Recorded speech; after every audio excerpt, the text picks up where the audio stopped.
ஏன்டி பொண்டாட்டி என்னடி மாங்காவெல்லாம் திட்டு சொல்ற என்ன விட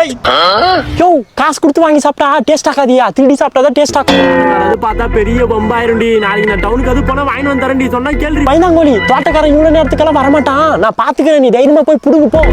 பொண்டாட்டி தோப்புக்காரன் அது வர நான் பாரு கொஞ்சம் வந்து இது தொலை போற அப்புறம் மானம் போயிருண்டி டேய் சீக்கிரம் புடுங்க அங்க பாரு பெருசாக பாரு அது புடுங்கு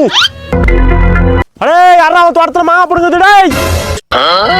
கொட்டு வாங்கினுங்களா கொஞ்ச நேரம் ஏமாத்துக்கெல்லாம் வந்துடுறானுங்க திருடுறதுக்கு ஏமா போட நீ என்ன பண்ணுக்கிறீங்க நீங்க தோட்டக்காரு என்னடா இந்த பக்கம் சத்தம் வருதுன்னு வந்து பார்த்தேன் நானு பார்த்தா இந்த திருட்டு பைய உள்ள மாங்காய் திருடினுங்கிறான் இந்த மாதிரி மத்தவங்க மரத்துல மாங்க புடுங்குறீங்க உனக்கு கொஞ்சம் கூட வெக்கமா இல்லையே கேட்டா அவன் என்ன சொல்றான் தெரியுங்களா தோட்டத்துக்காரன் ஒரு முட்டா மூதேவி அவனால கண்டுபிடிக்க முடியாதுன்னு சொல்றானுங்க நாயே என்னையா சொல்ற நீ வாடா வாடா இன்னைக்கு இதே மரத்துல உன்னை தலைகீழ கட்டி தொங்க விடுறேன் பாடுறா வாடா இன்னைக்கு வாடா வா வா வா கீழே வா